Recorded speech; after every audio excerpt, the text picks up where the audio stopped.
ramdam pa rin sa loob ng sungin. Nitigka ka na, magseonan pa si buhay tuwan tanggay kakatialo.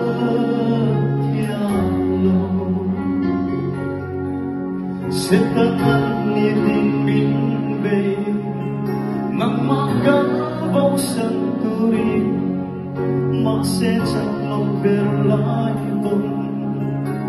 Roberto lalpa naging minsan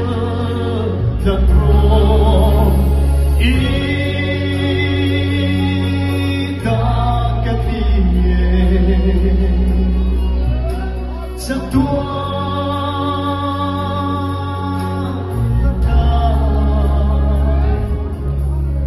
Gặp thiêng na phim na dòng tê là vai ta đi hay hi gặp thu quý bên nắng hoa phật đi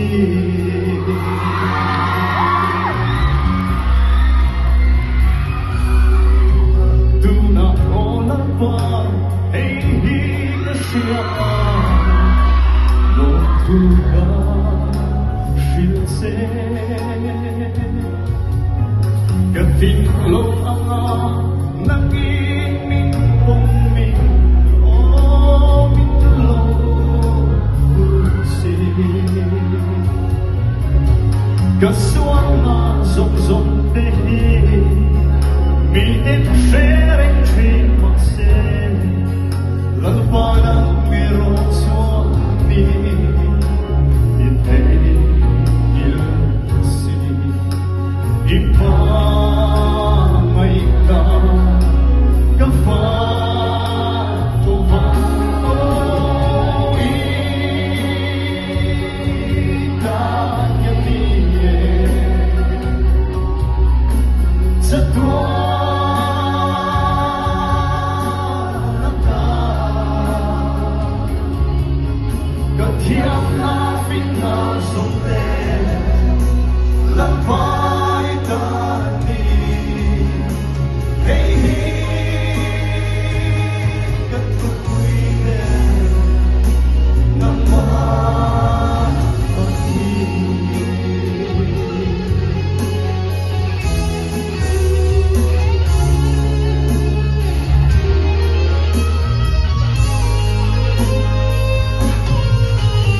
Katinglong ang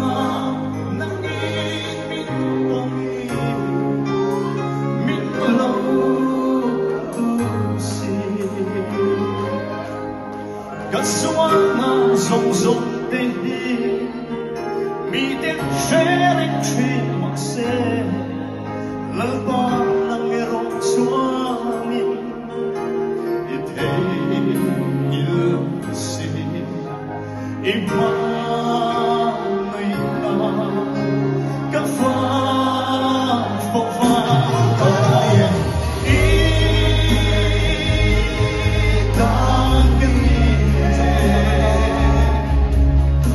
sa tuwa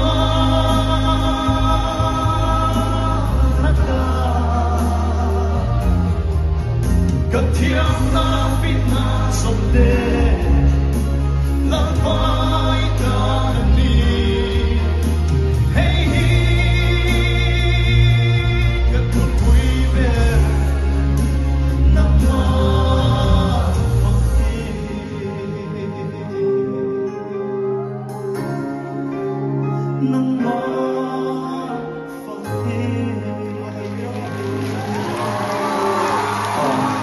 Lalpan na panglaman sa bukse.